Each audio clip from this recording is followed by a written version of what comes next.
अतनितिशा बिना पत्नी की गुरु के बिना हमारी गति नहीं है। गुर बिन भवनीति तने न कोई, गुर बिन माला फेरता गुर बिन करता दान कह कबीर निष्फल गया कावे वेद पुराण।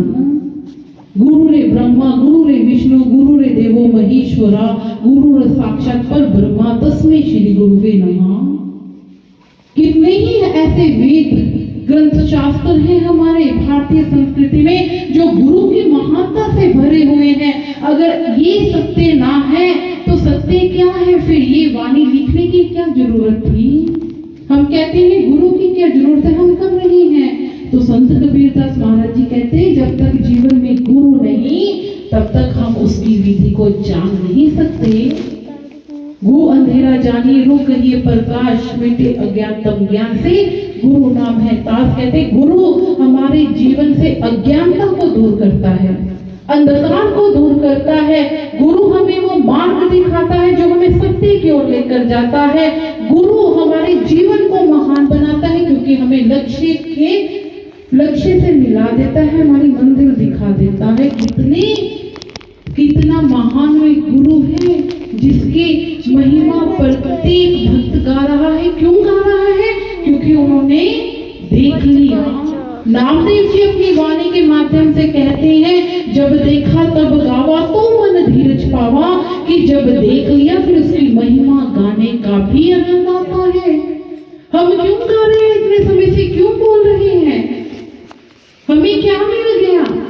हमें मिल गया, हमने देख लिया, हमने उसका प्रैक्टिकल कर लिया। तो ही तो आपको बता रहे हैं, क्योंकि जब तक जो चीज हमने अपने जीवन में देखी ना हो हम उसको कैसे गा देंगे? एक भोजन ही है ना, भोजन कहे जाओ उसका टेस्ट नहीं बता सकते। यदि चखोगे तो बताओगे कि नमक कम है कि चीनी कम है कि नमक ज्यादा है। इसीलिए किसी ने बहुत अच्छा कहा, कहते नीम नीम चबाने से मुख ना कड़वा होए, मुख तो कड़वा होए नीम के खाने से।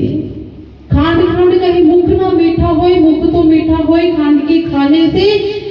ऐसे ही कह रहे हैं, कहते राम राम कहे कहूं ना शांति होए, शांति तो होए राम की पहचान से।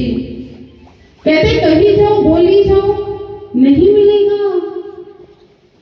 नीम का टेस्ट जिसने चखा होगा ना वही बता सकता है कि बहुत कड़वा होता है। चीनी का टेस्ट वही बता सकता है जिसने उसको चखा है। इसी प्रकार राम की पहचान वही साधक वही भक्त बता सकता है जिसने उसको देख लिया। इसीलिए प्रभु का जो विषय है ना वो देखने का विषय है, और वो सद्गुरु की शरण के बिना हो नहीं सकता। इसीलिए अपने जीवन में खोज करो ऐसे सद्गुरु की जो आपको आंतरिक जगत में उस प्रभु का साक्षात्कार करवा दे। और इसके लिए जीवन मिला है। इतने समय से हम जीवन की महानता के बारे में बात कर रहे थे ना। जीवन क्यों मिला है? प्रभु को पाने के लिए। नहीं तो जो कार्य हम कर रहे हैं, बच्चों का पालन पोषण घर गृहस्थी, कहते और योनियां पे वो भी खाती पीती है, बच्चों का पालन पोषण करती हैं, आगे बढ़ जाती हैं और जीवन को ऐसे ही आगे ले जाकर नष्ट कर देती हैं। तो उनमें और हम में क्या ऐसा अलग है कि वो नहीं कर सकते, हम कर सकते हैं? वो एक ही कार्य है, उसकी भक्ति। उस ब्रह्म तत्व को जानो भीतर से, और जो हमारे अंदर आत्मा रमन कर रही है, जिसके कारण हमारा जीवन हमारे श्वास चल रहे हैं, कहते वो भी परमात्मा के ही अंश है। ईश्वर अंश जीव विनाशी, कि उसने अपना अंश हमारे भीतर में रोपित कर भेजा है हमें कि जाकर मेरी भक्ति करो। पर हम क्या कर रहे हैं? वादा तो बहुत करके आते हैं कि एक बार हमें यह तन मिल जाए जाकर तेरी भक्ति करेंगे, यहाँ संसार में आकर सब भूल जाते हैं। और इसको स्मरण करवाने के लिए संत महापुरुष बार बार इस धरा पर आते हैं कि इंसान अभी भी जाग जा, तेरे पास समय है। अब ना जागा तो दोबारा वो योनियों का चक्कर व काल चक्कर हमारे लिए तैयार है। उनको क्या मिला? उन्होंने तो जो पाना था पा लिया, हमने भी जो पाना था हमने पा लिया। ये ऐसे विचार आपके समक्ष क्यों रख रहे हैं? इसी कारण से कि जो हमने पाया वो सभी पाए, जो हमने देखा आप लोग भी देख सकते हैं। कहते हैं ना, जब लगना पतिजू गुर की वैनी, जब लगना देखो अपनी नैनी, कि जब तक ये बाहरी नेत्रों का विषय नहीं, आंतरिक नेत्र का विषय, कि जब उस नैन से, उस नेत्र से देख लिया, फिर उसकी वाणी गाने का भी आनंद आता है, उसकी महिमा गाने का भी आनंद आता है, क्योंकि पता चल गया क्या है, सच्चाई क्या है। और इसका अंतर एक सद्गुरु ही हमें बता सकते हैं और कोई भी नहीं।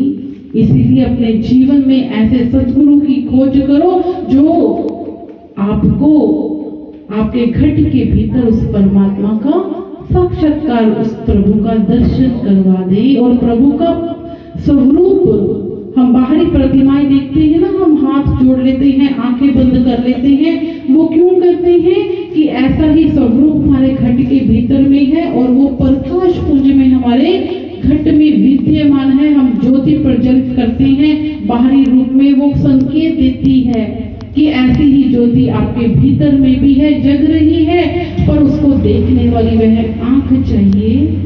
और वो आंख भी हमारे भीतर में ही है, हमें क्यों नजर नहीं आ रही? क्योंकि अभी तक वह खुली नहीं। और उसको खोलने के लिए जीवन में एक सद्गुरु का होना बहुत जरूरी है, जो हमारे मस्तक पर हाथ रख हमें अंदर की ओर ले जाते हैं और हमारा तृतीय नेत्र खोलते हैं। जहाँ पर आप माताएं बहनें बिंदी लगाते हो, पंडित लोग तिलक लगाते हैं, यहाँ पर ही क्यों लगाते हैं तिलक? क्योंकि यहाँ पर वो आंख विद्यमान है, नहीं दिखेगी ऐसे, नहीं खुलेगी ऐसे। कहीं भी हम भ्रमण कराएं, कहीं भी हम जाकर कितनी भी पाठ पूजा तप क्यों ना कराएं, पर गुरु के बिना यह संभव नहीं। इसीलिए कि जब जीवन में गुरु आते हैं तो बहुत ऐसे आध्यात्मिक रहस्य हमें बताते हैं हमारे जीवन को लेकर, जिनसे अभी हमने जाना नहीं है, जिनको अभी हमने माना भी नहीं है। ऐसे आध्यात्मिक रहस्य तभी पता लगते हैं जब हमारे भीतर में वे ज्ञान प्रकट हो जाता है।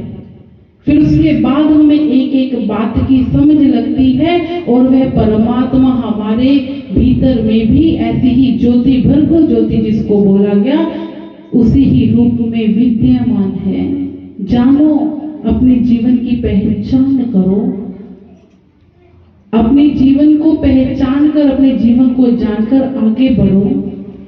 और आज का यह संकीर्तन भी इसी उपलक्ष्य में रखा गया कि जब जीवन